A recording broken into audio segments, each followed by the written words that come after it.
welcome back to my YouTube channel Story Time with Priyanka.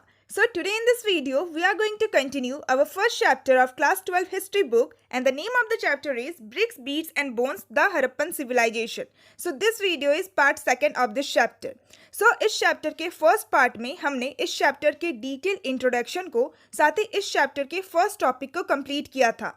सो अगर अभी तक आप लोगों ने इस चैप्टर के फर्स्ट पार्ट को नहीं देखा है देन फर्स्ट पार्ट आप देख सकते हैं. लिंक आपको मेरे डिस्क्रिप्शन बॉक्स में मिल जाएगा या फिर आप डायरेक्टली आई बटन को क्लिक करके भी फर्स्ट पार्ट को देख सकते हैं. सो आज के इस वीडियो में हमें इस चैप्टर के सेकेंड टॉपिक को स्टार्ट करना है. And the name of the second topic is subsistence strategies. यानी कि इस टॉपिक में हम लोग ऐसे स्ट्रैटेजीज के बारे में पढ़ने वाले हैं जो कि हड़प्पन पीपल यूज करते थे अपने सबसिस्टेंस के लिए, यानी कि अपने सर्वाइवल के लिए, अपने मीन्स ऑफ सर्वाइविंग के लिए. सो बेसिकली इस टॉपिक में हम लोग हड़प्पन पीपल के फूड प्रैक्टिसेस के बारे में पढ़ने वाले हैं कि आखिर हड़प्पन पीपल क्या खाते थे. So Harappan people wide range of plant and animals product को कंज्यूम किया करते थे, यानी कि varieties of plants and animals product को खाया करते थे और साथ ही साथ हड़प्पन पीपल फिश को भी खाया करते थे. सो अब आप लोग ये सोच रहे होंगे कि आर्कियोलॉजिस्ट हड़प्पन पीपल के ऑब्जेक्ट्स के थ्रू, यानी कि जो भी ऑब्जेक्ट्स हड़प्पन पीपल अपने टाइम पीरियड के दौरान यूज करते थे, सो उन सारे ऑब्जेक्ट्स के थ्रू ये तो फाइंड आउट कर लेते हैं कि हड़प्पन पीपल का लाइफ कैसा था. बट आखिर आर्कियोलॉजिस्ट ये कैसे फाइंड आउट करते हैं कि हड़प्पन पीपल अपने टाइम पीरियड के दौरान क्या कुछ खाते थे. सो इसका आंसर आपको अपने नेक्स्ट लाइन में मिलेगा. सो सबसे पहले हम लोग ये जानते हैं कि जो हड़प्पन पीपल थे वे लोग कौन से वैरायटीज के कौन से रेंजेस के प्लांट प्रोडक्ट्स को कंज्यूम किया करते थे. सो जो आर्कियोलॉजिस्ट थे वे लोग हड़प्पन पीपल के डाइटरी प्रैक्टिस यानी कि उनका जो डाइट था, उनका जो फूड प्रैक्टिस था, उसको रिकंस्ट्रक्ट करने की कोशिश करते हैं, उसको दोबारा से जानने की कोशिश करते हैं from the finds of charred grains and seeds. So charred का मतलब होता है बर्न. सो आर्कियोलॉजिस्ट को हड़प्पन साइट्स में एक्सकेवेशन के दौरान जो भी बर्न ग्रेन्स एंड सीड्स के रिमेनिंग्स मिले थे जो कि प्रिजर्व हो गए थे, सो उन्हीं सारे रिमेनिंग्स को देखकर आर्कियोलॉजिस्ट ये फाइंड आउट करने की कोशिश करते हैं कि हड़प्पन पीपल अपने टाइम पीरियड के दौरान क्या कुछ खाया करते थे. सो ऐसे आर्कियोलॉजिस्ट जो कि एंशियंट प्लांट के रिमेनिंग्स को स्टडी करते हैं, एंशियंट प्लांट रिमेन्स के स्पेशलिस्ट होते हैं, सो ऐसे आर्कियोलॉजिस्ट को आर्कोबोटैनिस्ट कहा जाता है. सो आर्कियोलॉजिस्ट को हड़प्पा के साइट्स में बहुत सारे ग्रेन्स के रिमेनिंग्स मिले जैसे कि व्हीट, बार्ली, लैंटीन, चिकपी एंड सीसम. सो इन सारे ग्रेन्स एंड सीड्स के रिमेनिंग्स को देखकर आर्कियोलॉजिस्ट ने ये फाइंड आउट किया कि हड़प्पन पीपल इन सारे wide range of plant products को कंज्यूम किया करते थे. और साथ ही साथ आर्कियोलॉजिस्ट को मिलेट्स के भी रिमेनिंग्स मिले हैं फ्रॉम द साइट इन गुजरात. सो गुजरात में जो हड़प्पन साइट है, सो वहाँ से आर्कियोलॉजिस्ट को मिलेट्स के ग्रेन्स के भी रिमेनिंग्स मिले हैं. बट आर्कियोलॉजिस्ट को राइस का जो एविडेंस है, राइस का जो रिमेनिंग्स है, वो बहुत ज़्यादा कम मिला है, बहुत ज़्यादा रियरली मिला है as compare to the other evidence of grains, as compare to the other varieties of plant product.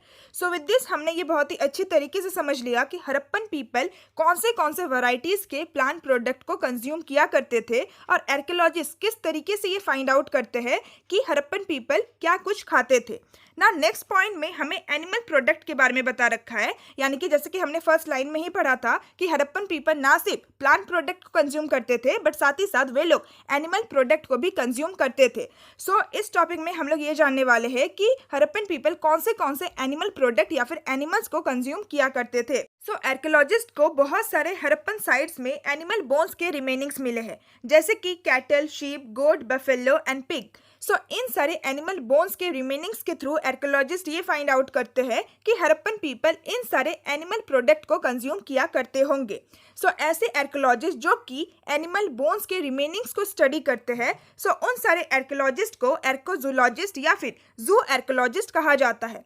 सो जब आर्कोजूलॉजिस्ट ने इन सारे बोन्स के रिमेनिंग्स को स्टडी किया देन उन्होंने ये फाइंड आउट किया कि हड़प्पन पीपल इन सारे एनिमल्स को डोमेस्टिकेट किया करते थे, यानी कि पालते थे. सो इन सारे एनिमल्स की बोन्स के अलावा आर्कियोलॉजिस्ट को बहुत सारे वाइल्ड स्पेसीज यानी कि बहुत सारे वाइल्ड एनिमल्स के भी बोन्स के रिमेनिंग्स मिले हैं जैसे कि बोर, जिसका मतलब होता है जंगली सुअर, इसके अलावा डियर, घड़ियाल. सो इन सारे एनिमल्स के भी बोन्स के रिमेनिंग्स मिले हैं आर्कियोलॉजिस्ट को. बट अभी तक हमें ये नहीं पता है कि हड़प्पन पीपल क्या खुद इन सारे वाइल्ड स्पीसीज को, इन सारे वाइल्ड एनिमल्स को हंट किया करते थे, इनका शिकार किया करते थे मीट को ऑब्टेन करने के लिए, या फिर हड़प्पन पीपल किसी दूसरे हंटिंग कम्युनिटीज के ऊपर डिपेंड होते थे मीट को ऑब्टेन करने के लिए. बट इन सारे एनिमल्स के बोन्स के रिमेनिंग के साथ साथ आर्कियोलॉजिस्ट को हड़प्पन साइट में फिश एंड फॉल यानी कि पक्षी के भी बोन्स के रिमेनिंग्स मिले हैं। सो इससे हमें ये पता चलता है कि हड़प्पन पीपल ना सिर्फ एनिमल प्रोडक्ट को कंज्यूम किया करते थे, यानी कि ना सिर्फ इतने सारे एनिमल्स को खाया करते थे, बल्कि साथ ही साथ Harappan people fish and birds को भी खाया करते थे। सो विद दिस हमारा टॉपिक नंबर 2 का पहला सब टॉपिक कंप्लीट होता है। सो टॉपिक नंबर 2 में और एक सब टॉपिक है। सो उस टॉपिक का नाम है एग्रीकल्चरल टेक्नोलॉजीज। सो इस टॉपिक में हम उन सारे एग्रीकल्चरल टेक्नोलॉजीज के बारे में पढ़ने वाले हैं, उन सारे मेथड्स या फिर उन सारे सिस्टम के बारे में पढ़ने वाले हैं जो कि हड़प्पन पीपल यूज करते थे एग्रीकल्चरल प्रोडक्शन के लिए। सो जैसे कि अभी हमने डिस्कस किया कि आर्कियोलॉजिस्ट को बहुत सारे हड़प्पन साइट में से ग्रेन्स के रिमेनिंग्स मिले हैं। सो ग्रेन के रिमेनिंग्स हमें क्या इंडिकेट करते हैं कि हड़प्पन पीपल एग्रीकल्चर प्रोडक्शन किया करते थे, तभी तो आर्कियोलॉजिस्ट को इतने सारे वैरायटीज के ग्रेन्स के रिमेनिंग्स मिले हैं। बट आर्कियोलॉजिस्ट के लिए ये फाइंड आउट करना थोड़ा सा मुश्किल है कि आखिर हड़प्पन पीपल किस तरीके से एग्रीकल्चर प्रैक्टिस को किया करते थे, किन किन टेक्निक्स का इस्तेमाल करते थे एग्रीकल्चर प्रोडक्शन के लिए। सो क्या हड़प्पन पीपल डायरेक्टली जो खेत होता था, जो फील्ड होता था, उसके ऊपर सीड्स को स्प्रेड कर देते थे, सीड्स को बिखेर देते थे और अपने आप प्लांट का ग्रोथ हो जाता था, या फिर आज के टाइम पीरियड में जिस तरीके से फार्मर अपने हाथों से एक एक सीड्स को बोते हैं, सो क्या उस तरीके से हड़प्पन पीपल एग्रीकल्चर प्रैक्टिस किया करते थे? सो इस चीज़ को फाइंड आउट करना आर्कियोलॉजिस्ट के लिए भी थोड़ा सा डिफिकल्ट है। बट फिर भी आर्कियोलॉजिस्ट को जो कुछ भी एविडेंस मिला है, सो उसके थ्रू हमें थोड़ा बहुत एग्रीकल्चरल टेक्नोलॉजीज के बारे में पता चलता है। सो सबसे पहले हम लोग एग्रीकल्चर स्ट्रैटेजीज के बारे में जानते हैं, यानी कि हड़प्पन पीपल किन सारे स्ट्रैटेजीज का इस्तेमाल किया करते थे एग्रीकल्चर के प्रोडक्शन के लिए। सो आर्कियोलॉजिस्ट को जो कुछ भी सील्स मिला है, सो सील के बारे में तो हमने चैप्टर के स्टार्टिंग में ही डिस्कस किया था। सो आर्कियोलॉजिस्ट को ना सिर्फ एक तरीके का सील बल्कि बहुत सारे वैरायटीज के सील्स मिले हैं एक्सकेवेशन के दौरान। सो सील्स के ऊपर जो कुछ भी रिप्रेजेंटेशन था, यानी कि सील्स के ऊपर जो कुछ भी पिक्चर बना हुआ था उसके थ्रू, और आर्कियोलॉजिस्ट को एक्सकेवेशन के दौरान टेराकोटा का स्कल्पचर भी मिला है। सो टेराकोटा एक तरीके का मिट्टी होता है एंड स्कल्पचर का मतलब होता है मूर्ति। सो आर्कियोलॉजिस्ट को एक्सकेवेशन के दौरान जो सील मिला है, सो उस सील में एक बुल का पिक्चर बना हुआ है, और साथ ही साथ आर्कियोलॉजिस्ट को एक्सकेवेशन के दौरान बुल का एक टेराकोटा मॉडल भी मिला है, एक टेराकोटा से बना स्कल्पचर भी मिला है। सो इन सारे एविडेंस के थ्रू आर्कियोलॉजिस्ट ने ये फाइंड आउट किया दैट बुल वाज नोन, यानी कि हड़प्पन पीपल को बुल के बारे में पता था, बैल के बारे में पता था, एंड वो लोग बैलों का इस्तेमाल भी करते थे। सो आर्कियोलॉजिस्ट ने इन सारे एविडेंस से ये फाइंड आउट किया कि हो सकता है कि जो हड़प्पन पीपल थे वे लोग ऑक्सन का इस्तेमाल करते थे, बैलों का इस्तेमाल करते थे अपने फील्ड के प्लाइंग के लिए, यानी कि अपने फील्ड में हल चलाने के लिए। सो इसके अलावा आर्कियोलॉजिस्ट को एक प्लाव यानी कि एक हल का भी टेराकोटा मॉडल मिला है, यानी कि टेराकोटा से बना एक मूर्ति मिला है from the site in Cholistan and at Banawali, जो कि हरियाणा में है। और साथ ही साथ आर्कियोलॉजिस्ट को एक प्लाउड फील्ड, यानी कि एक ऐसा फील्ड, एक ऐसा खेत जिसमें हल चलाया गया है, सो उसका भी एविडेंस मिला है फ्रॉम कलिबंगन, जो कि प्रेजेंट डे राजस्थान में है। सो उस प्लाउड फील्ड में आर्कियोलॉजिस्ट को 2 सेट्स ऑफ फरोज मिले। सो फरोज का मतलब होता है कि जब खेत में हल से लकीरें बन जाती है देन उसी को फरोज कहा जाता है। सो आर्कियोलॉजिस्ट को उस प्लाउड फील्ड में 2 सेट्स ऑफ फरोज मिले जो कि एक दूसरे को राइट एंगल में कट कर रहे थे। सो इससे हमें ये पता चलता है कि जो हड़प्पन पीपल थे वे लोग एक ही फील्ड में 2 डिफरेंट टाइप्स के क्रॉप्स को उगाया करते थे। सो इन सारे ही एविडेंस से हम ये कह सकते हैं कि जो हड़प्पन पीपल होते थे वे लोग सबसे पहले अपने फील्ड में प्लाइंग करते थे, अपने फील्ड को अच्छी तरीके से हल से जोतते थे, अपने फील्ड में हल चलाते थे, एंड उसके बाद ही वे लोग सीड्स को ब्रॉडकास्ट करते थे या फिर सीड्स को प्लांट किया करते थे। और साथ ही साथ जो हल का हमें टेराकोटा मॉडल मिला है, इससे तो ये प्रूव हो जाता है कि जो हड़प्पन पीपल थे वे लोग हल का इस्तेमाल करते थे। नाउ नेक्स्ट हमें इरिगेशन स्ट्रैटेजीज के बारे में बता रखा है। सो इरिगेशन का मतलब होता है सप्लाइंग वाटर। सो इस टॉपिक में हम लोग ये जानने वाले हैं कि हड़प्पन पीपल कौन से स्ट्रैटेजीज का इस्तेमाल करते थे अपने खेतों में पानी को सप्लाई करने के लिए, इरिगेशन के लिए। सो जैसे कि आप लोगों ने मैप में देखा ही होगा कि ज़्यादातर जो हड़प्पन साइट है वो सेमी एरिड लैंड में लोकेटेड है। सेमी एरिड लैंड यानी कि एक ऐसा लैंड जहाँ पे रेनफॉल बहुत ज़्यादा कम होता है। सो अगर एक ऐसे लैंड में एग्रीकल्चर का प्रोडक्शन करना हो देन उसके लिए एक प्रॉपर इरिगेशन फैसिलिटी का होना बहुत ज़्यादा ज़रूरी है। सो दैट मीन्स सिंस की हड़प्पन पीपल बहुत ही अच्छे इरिगेशन स्ट्रैटेजीज का इस्तेमाल करते थे, तभी वे लोग उस लैंड में, उस जगह में एग्रीकल्चर को प्रोड्यूस कर पाते थे। सो आर्कियोलॉजिस्ट को कैनल्स के ट्रेसेस मिले हैं, कैनल्स के सबूत मिले हैं from the Harappan site of Shortugai, जो कि प्रेजेंट डे अफगानिस्तान में है। साथ ही साथ आर्कियोलॉजिस्ट को हड़प्पा के साइट्स में बहुत सारे वेल्स के भी एविडेंस मिले हैं, बहुत सारे कुएं के भी एविडेंस मिले हैं। सो इससे आर्कियोलॉजिस्ट ये अंदाजा लगाते हैं कि हो सकता है हड़प्पन पीपल कुएं के पानी का भी इस्तेमाल करते थे इरिगेशन के लिए। और साथ ही साथ आर्कियोलॉजिस्ट को वाटर रिजर्वायर भी मिला है फ्रॉम द साइट इन धोलावीरा, जो कि प्रेजेंट डे गुजरात में है। सो हो सकता है कि जो हड़प्पन पीपल थे वे लोग वाटर रिजर्वायर का इस्तेमाल करते थे वाटर को स्टोर करने के लिए, जो कि बाद में वो एग्रीकल्चर प्रोडक्शन के लिए इस्तेमाल कर सकते थे। सो विद दिस आपका ये टॉपिक कंप्लीट होता है एंड आई होप कि आपको ये टॉपिक भी बहुत ही अच्छी तरीके से समझ में आ गया होगा। सो इस टॉपिक से 1 मार्क क्वेश्चन पूछे जाने की पॉसिबिलिटी बहुत ज़्यादा है। जैसे कि क्वेश्चन पूछा जा सकता है कि आर्कियोलॉजिस्ट को वाटर रिजर्वायर के एविडेंस कौन से हड़प्पन साइट से मिलता है, आर्कियोलॉजिस्ट को कैनल के ट्रेसेस कौन से हड़प्पन साइट से मिलता है, इसके अलावा आर्कियोलॉजिस्ट को प्लाव का टेराकोटा मॉडल कौन से हड़प्पन साइट से मिलता है, आर्कियोलॉजिस्ट को प्लाउड फील्ड का एविडेंस कौन से हड़प्पन साइट से मिलता है। सो आप लोगों को इन सारे ही हड़प्पन साइट को बहुत ही अच्छी तरीके से याद कर लेना है। सो नाउ अब हम दूसरे टॉपिक की तरफ मूव करते हैं। So the next topic is topic number 3, Mohenjodaro a planned urban centre. So this is one of the most important topic of this chapter. So ये टॉपिक से क्वेश्चन पूछे जाने की पॉसिबिलिटी बहुत ज़्यादा है। सो टॉपिक का नाम है मोहेंजोदारो, यानी कि इस टॉपिक में हम लोग जो हड़प्पन सिविलाइजेशन का सबसे इंपॉर्टेंट साइट है मोहेंजोदारो, उसके बारे में पढ़ने वाले हैं। सो मोहेंजोदारो को एक प्लान्ड अर्बन सेंटर कहा गया है, यानी कि मोहेंजोदारो एक ऐसा अर्बन सेंटर है, एक ऐसा शहर है जिसको प्लानिंग के साथ बनाया गया था। सो हड़प्पन सिविलाइजेशन का जो सबसे यूनिक फीचर है, जो सबसे इंटरेस्टिंग फीचर है, एक बहुत ही जो इंपॉर्टेंट फीचर है, वो क्या है कि हड़प्पन सिविलाइजेशन में हमें अर्बन सेंटर्स का डेवलपमेंट देखने को मिलता है। सो जैसे कि मैंने आप लोगों को चैप्टर के स्टार्टिंग में ही कहा था कि सिविलाइजेशन का मतलब क्या होता है। सिविलाइजेशन का मतलब होता है एक डेवलप्ड सोसाइटी। सो हम लोग हड़प्पन सिविलाइजेशन के बारे में क्यों पढ़ रहे हैं, क्योंकि हमें हड़प्पन सिविलाइजेशन में एक डेवलप्ड अर्बन सेंटर देखने को मिलता है। हड़प्पन सिविलाइजेशन में जो भी शहर मिले हैं, जो भी अर्बन सेंटर मिले हैं, वो बहुत ज़्यादा डेवलप्ड थे।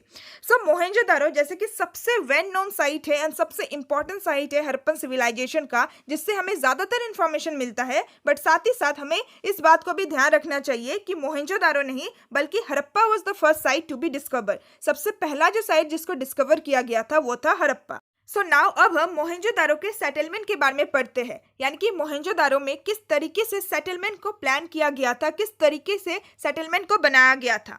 सो मोहेंजोदारो ये जो सिटी है, जो शहर है, इसके पूरे ही सेटलमेंट को 2 सेक्शन में डिवाइड किया गया था, यानी कि 2 पार्ट्स या फिर 2 भागों में डिवाइड किया गया था। सो पहला जो सेक्शन था वो स्मॉलर था but at a higher position, वो थोड़े से हायर पोजीशन में था। एंड दूसरा जो सेक्शन था वो बहुत ज़्यादा लार्ज था but at a lower position, थोड़े नीचे की पोजीशन में था। सो आर्कियोलॉजिस्ट ने इन दोनों ही सेक्शन को नाम दिया है। सो पहला जो सेक्शन था जो कि स्मॉलर था बट थोड़े से हायर पोजीशन पे था, सो उसको आर्कियोलॉजिस्ट ने सिटाडेल कहा है। एंड दूसरा जो सेक्शन था जो कि बहुत ज़्यादा लार्ज था एंड लोअर पोजीशन पे था, सो उसको आर्कियोलॉजिस्ट ने लोअर टाउन कहा है। सो शायद आप लोगों को सिटाडेल एंड लोअर टाउन अच्छे से समझ में नहीं आया होगा, बट डोंट वरी, अभी मैं आप लोगों को पिक्चर के थ्रू भी मोहेंजोदारो के सेटलमेंट को बहुत ही अच्छी तरीके से एक्सप्लेन करूंगी। सिटाडेल एंड लोअर टाउन क्या है इसको बहुत ही अच्छी तरीके से समझाऊंगी। बट अभी हम लोग नोट्स के थ्रू समझ लेते हैं कि सिटाडेल एंड लोअर टाउन में क्या कुछ होता था। सिटाडेल एंड लोअर टाउन के थोड़े बहुत फीचर्स के बारे में जान लेते हैं। सो जैसे कि मैंने आपको बताया कि जो सिटाडेल था वो स्मॉलर था but at a higher position, थोड़े ऊंचे के पोजीशन पे था। सो क्या वो रीज़न था जिसकी वजह से सिटाडेल एक हायर पोजीशन पे था? सो इसका रीज़न ये है कि सिटाडेल के ऊपर जो कुछ भी बिल्डिंग्स वगैरह बना हुआ था वो मड ब्रिक प्लेटफॉर्म के ऊपर कंस्ट्रक्ट किया गया था, यानी कि सिटाडेल जिस जगह पे बना हुआ था उस जगह के नीचे मड और ब्रिक से एक प्लेटफॉर्म बनाया गया था, एक थोड़ा सा रेस सरफेस बनाया गया था एंड उसके बाद सारे जो बिल्डिंग्स थे उनको कंस्ट्रक्ट किया गया था। सो इसी मड ब्रिक प्लेटफॉर्म की वजह से सिटाडेल थोड़े से हाइट पे बना हुआ था as compare to the lower town. So citadel को चारों तरफ से वॉल किया गया था, यानी कि चारों तरफ से दीवारों से घेरा गया था ताकि सिटाडेल को फिजिकली सेपरेट किया जा सके from the lower town. Whereas lower town को भी वॉल किया गया था, यानी कि लोअर टाउन को भी चारों तरफ से दीवारों से घेरा गया था। सो नाउ अब मैं आप लोगों को पिक्चर के थ्रू मोहेंजोदारो सेटलमेंट को एक्सप्लेन कर देती हूँ। सिटाडेल या फिर लोअर टाउन क्या है, इनके फीचर्स क्या है, इसको बहुत ही अच्छी तरीके से एक्सप्लेन कर देती हूँ। So this is the map of Mohenjodaro. So ये मैप ओरिजिनल तो नहीं है, बट इस मैप के थ्रू आप लोगों को मोहेंजोदारो का सेटलमेंट बहुत ही अच्छी तरीके से समझ में आ जाएगा। सो पूरा जो सेटलमेंट था मोहेंजोदारो का, उसको 2 सेक्शन में डिवाइड किया गया था। सो पहला जो सेक्शन है वो आप देख सकते हैं कि वो बहुत ज़्यादा स्मॉल है, बट थोड़े से हायर पोजीशन में बना हुआ है। वेरेस दूसरा जो सेक्शन है वो बहुत ज़्यादा लार्ज है, but at a lower position, थोड़े से लोअर पोजीशन में है, यानी कि ग्राउंड लेवल में है। सो ये जो पहला सेक्शन है इसी को आर्कियोलॉजिस्ट ने सिटाडेल कहा है, एंड ये जो दूसरा सेक्शन है इसको आर्कियोलॉजिस्ट ने लोअर टाउन कहा है। सो आप देख सकते हैं कि जो सिटाडेल है वो चारों तरफ से वॉल्ड है, यानी कि चारों तरफ से दीवारों से घेरा गया है। एंड सिटाडेल इतने हाइट में क्यों है? क्योंकि सिटाडेल आप देख सकते हैं कि ये एक मड एंड ब्रिक्स के प्लेटफॉर्म के ऊपर बनाया गया है, यानी कि जो कुछ भी स्ट्रक्चर, जो कुछ भी बिल्डिंग सिटाडेल के ऊपर बनाया गया है वो एक प्लेटफॉर्म के ऊपर बनाया गया है। सो इसी वजह से सिटाडेल जो है वो एक हाइट पे है as compare to the lower town. Whereas जो लोअर टाउन है वो भी चारों तरफ से घेरा गया है वॉल से, बट जो लोअर टाउन है वो ग्राउंड लेवल पे है, यानी कि जमीन के लेवल पे है। इसके अलावा आप लोग चैप्टर में सिटाडेल एंड लोअर टाउन के बीच में और भी कई सारे डिफरेंसेस के बारे में जानोगे और भी कई सारे फीचर्स के बारे में जानोगे। सो मोहेंजोदारो के सेटलमेंट को जानने के बाद ना नेक्स्ट हमें रीजन के बारे में बता रखा है, यानी कि क्या वो रीजन था, क्या वो कारण था जिसकी वजह से हड़प्पन पीपल ने मोहेंजोदारो के सेटलमेंट को 2 सेक्शन में डिवाइड किया था। सो आर्कियोलॉजिस्ट के अकॉर्डिंग अगर मोहेंजोदारो के सेटलमेंट को 2 सेक्शन में डिवाइड नहीं किया गया होता, देन उस सिटी का जो भी बिल्डिंग एक्टिविटी था वो एक फिक्स्ड एरिया में ही रेस्ट्रिक्टेड रह जाता। सो इसी वजह से पूरे ही सेटलमेंट को 2 सेक्शन में डिवाइड किया गया था, ताकि जो कुछ भी बिल्डिंग एक्टिविटीज़ है, जो कुछ भी एक्टिविटीज़ है जो कि मोहेंजोदारो में रहने वाले लोग कर रहे थे, वो एक फिक्स्ड एरिया में ही रेस्ट्रिक्टेड ना रहे। सो इन सारे इंफॉर्मेशन से हमें ये पता चलता है कि मोहेंजोदारो के सेटलमेंट को सबसे पहले प्लान किया गया होगा एंड उसके बाद इम्प्लीमेंट किया गया होगा। सो इसीलिए टॉपिक का नाम है Mohenjo-daro a planned urban centre, यानी कि मोहेंजोदारो एक ऐसा अर्बन सेंटर था जिसको प्लानिंग के साथ बनाया गया था। सो डायरेक्टली क्वेश्चन पूछ दिया जाता है कि क्या वो रीजंस है जिसकी वजह से आप कह सकते हैं कि मोहेंजोदारो या फिर हड़प्पन सिविलाइजेशन एक प्लान्ड अर्बन सेंटर है। सो उसमें आप लोग को इन सारे रीजंस को लिखना है। नाउ नेक्स्ट हमें प्लानिंग के और भी एविडेंस के बारे में बता रखा है और भी प्रूफ के बारे में बता रखा है। सो हड़प्पन सिविलाइजेशन के प्लानिंग का हमें और एक एविडेंस मिलता है, हमें और एक साइन मिलता है फ्रॉम द हड़प्पन ब्रिक्स, यानी कि हड़प्पन सिविलाइजेशन के ईंटों से। सो हड़प्पन सिविलाइजेशन के जो ब्रिक्स होते थे वो बेसिकली बेक्ड ब्रिक्स होते थे। बेक्ड ब्रिक्स यानी कि ऐसे ब्रिक्स, ऐसे ईंटें जिसको मिट्टी से बनाया जाने के बाद, उसको सुखाया जाने के बाद उसको भट्टी में जलाया जाता था ताकि वो और ज़्यादा स्ट्रांग बन सके। सो हड़प्पन सिविलाइजेशन के जो ब्रिक्स होते थे वो ना सिर्फ बेक्ड ब्रिक्स होते थे, बल्कि उसको एक बहुत ही स्टैंडर्डाइज्ड रेशियो में, यानी कि उसको एक बहुत ही प्रॉपर साइज में, एक प्रॉपर शेप में बनाया जाता था, जिसमें ब्रिक्स का जो लेंथ होता था वो उसके हाइट के 4 टाइम्स होता था एंड ब्रिक्स का जो ब्रेथ होता था वो उसके हाइट के ट्वाइस, यानी कि उसके हाइट के डबल होता था। सो ये सारे जो ब्रिक्स है ये ना सिर्फ हमें एक पर्टिकुलर हड़प्पन साइट में देखने को मिले हैं, बल्कि जितने भी हड़प्पन सेटलमेंट है, जितने भी हड़प्पन साइट्स है, हर एक साइट्स में हमें इसी स्टैंडर्डाइज्ड रेशियो, इसी प्रॉपर शेप एंड साइज के ब्रिक्स देखने को मिले हैं। सो इससे हमें प्लानिंग का और एक प्रूफ मिलता है और एक एविडेंस मिलता है कि पूरे ही सिविलाइजेशन में जितने भी साइट्स थे, जितने भी शहर थे, उन सारे ही शहरों में एक ही रेशियो का, एक ही प्रॉपर शेप एंड साइज का ब्रिक्स इस्तेमाल किया जाता था। सो विद दिस हमारा ये टॉपिक कंप्लीट होता है। नाउ नेक्स्ट आपके बुक में एक बॉक्स मिलेगा। सो उस बॉक्स में जो कुछ भी इंफॉर्मेशन दिया गया है वो भी कहीं ना कहीं आप लोगों के लिए ज़रूरी है। सो टॉपिक है द प्लाइट ऑफ हड़प्पा। सो इसमें हम लोग हड़प्पा के बारे में पढ़ेंगे। सो टॉपिक में हमने मोहेंजोदारो के बारे में पढ़ा, बट इसमें हमें थोड़ा बहुत हड़प्पा के बारे में भी बता रखा है। सो जैसे कि Harappa was the first site to be discovered, यानी कि हड़प्पा वो पहला साइट था जिसको डिस्कवर किया गया था। बट हड़प्पा से हमें ज़्यादा इंफॉर्मेशन नहीं मिलता है। सो इसका रीज़न ये है that Harappa was badly destroyed by brick robbers, यानी कि कुछ ऐसे लोग थे जिन्होंने हड़प्पन साइट में जो कुछ भी ब्रिक्स वगैरह थे, हाउसेस में जो कुछ भी ईंटें वगैरह थी, सो उन सारे ईंटों को उन्होंने चुरा लिया था एंड इसकी वजह से हड़प्पन साइट में जो भी हाउसेस वगैरह थे वो बहुत ही बैडली डिस्ट्रॉय हो गए थे। जो भी एंशियंट स्ट्रक्चर्स थे उस साइट में वो बहुत ही बैडली डैमेज हो गए। सो इसी वजह से हमें हड़प्पा की साइट से कुछ भी ज़्यादा इंफॉर्मेशन नहीं मिलता है। वेरस मोहनजोदारो बहुत ही अच्छी तरीके से प्रिजर्व था। मोहनजोदारो में जो भी एंशियंट स्ट्रक्चर्स थे वो किसी के भी द्वारा डिस्ट्रॉय नहीं किए गए थे। सो इसीलिए मोहनजोदारो से हमें बहुत ज़्यादा इंफॉर्मेशन मिलता है। सो इसके अलावा इस टॉपिक में और एक इम्पॉर्टेंट पॉइंट बता रखा है दैट ASI यानी कि आर्कियोलॉजिकल सर्वे ऑफ इंडिया के जो पहले डायरेक्टर जनरल थे उनका नाम था अलेक्जेंडर कनिंघम, जिनको even father of Indian archaeology भी कहा जाता है। सो ये पॉइंट आपके 1 मार्क्स के लिए बहुत ज़्यादा इंपॉर्टेंट है। सो विद दिस हमने इस बॉक्स के भी इंपॉर्टेंट इन्फॉर्मेशन को जान लिया। So now let's move to the next topic. So next topic का नाम है लेइंग आउट ड्रेन्स। सो इस टॉपिक में हम लोग हड़प्पन सिविलाइजेशन के ड्रेन्स के बारे में पढ़ने वाले हैं, हड़प्पन सिविलाइजेशन के ड्रेनेज सिस्टम के बारे में पढ़ने वाले हैं। सो हड़प्पन सिविलाइजेशन या फिर हड़प्पन सिटीज़ का जो सबसे डिस्टिंक्टिव फीचर, जो सबसे इम्पॉर्टेंट फीचर है वो है उसका केयरफुल्ली प्लान ड्रेनेज सिस्टम। यानी कि हड़प्पा के शहरों में आप लोगों को बहुत ही केयरफुल्ली प्लान ड्रेनेज सिस्टम देखने को मिलेगा। सो ड्रेनेज सिस्टम ही अपने आप में एक बहुत ही इंपॉर्टेंट फीचर है हड़प्पन सिविलाइजेशन का, हड़प्पा के शहरों का। इवन अगर आप आज के टाइम पीरियड में देखेंगे तो इंडिया में ऐसे बहुत सारे विलेजेस है जिन सारे विलेजेस में आप लोगों को तो ड्रेनेज सिस्टम देखने को ही नहीं मिलेगा। और साथ ही साथ इंडिया में ऐसे बहुत सारे सिटीज भी है जिन सारी सिटीज में अगर ड्रेनेज सिस्टम होता भी है तो उसका कंडीशन अच्छा नहीं रहता है। बट हड़प्पन सिविलाइजेशन जो कि एक एंशियंट सिविलाइजेशन है, इतने पुराने टाइम पीरियड का सिविलाइजेशन है, सो ऐसे सिविलाइजेशन में एक प्रॉपर प्लान ड्रेनेज सिस्टम का होना सच में एक बहुत ही डिस्टिंक्टिव फीचर है, एक बहुत ही इंपॉर्टेंट फीचर है, एक बहुत ही इंटरेस्टिंग फीचर है। नाउ नेक्स्ट हमें ये बता रखा है कि हड़प्पन सिटीज़ में, हड़प्पा के शहरों में रोड्स एंड स्ट्रीट्स को एक अप्रॉक्सीमेट ग्रिड पैटर्न में बनाया जाता था, जिसमें रोड्स एंड स्ट्रीट्स एक दूसरे को राइट एंगल में कट करते थे, राइट एंगल में इंटरसेक्ट करते थे।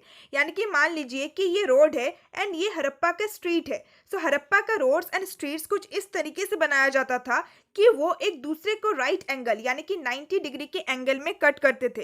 दैट मीन्स कि हड़प्पन सिविलाइजेशन में, हड़प्पन सिटीज़ में जो रोड्स एंड जो स्ट्रीट्स होते थे वो बहुत ही स्ट्रेट बनाए जाते थे।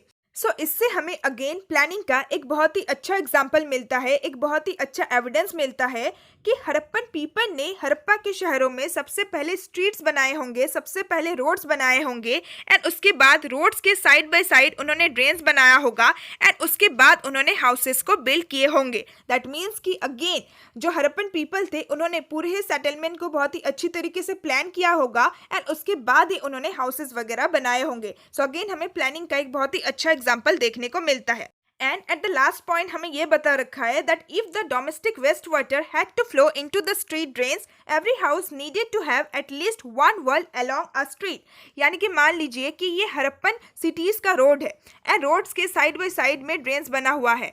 सो अगर किसी भी घर का जो डोमेस्टिक वेस्ट वाटर है, घर का जो कूड़ा कचरा है यानी कि जो गंदा पानी है, अगर उसको स्ट्रीट ड्रेन में फ्लो करना है देन इसके लिए घर का एटलीस्ट एक ऐसा दीवार होना चाहिए जो कि रोड के साइड में हो, तभी ना घर का जो वेस्ट वाटर है वो स्ट्रीट ड्रेन में फ्लो करेगा। सो हड़प्पन पीपल ने बहुत ही अच्छी तरीके से सब कुछ प्लान किया था कि किस तरीके से रोड्स बनाना है, किस तरीके से रोड्स के साइड बाय साइड ड्रेन्स बनाना है और किस तरीके से हाउसेस को बनाना है ताकि हाउसेस का जो डोमेस्टिक वेस्ट वाटर है वो डायरेक्टली स्ट्रीट ड्रेन्स में ही फ्लो करे। इसके अलावा हड़प्पा के ड्रेन्स का और एक इम्पॉर्टेंट फीचर ये है कि जो हड़प्पन पीपल होते थे वे लोग ड्रेन्स को कवर भी किया करते थे ताकि ड्रेन का जो पानी है वो ओवरफ्लो ना करे, और साथ ही साथ जिस ईंटों से उस ड्रेन को कवर किया जाता था वो बहुत ही लूज होते थे।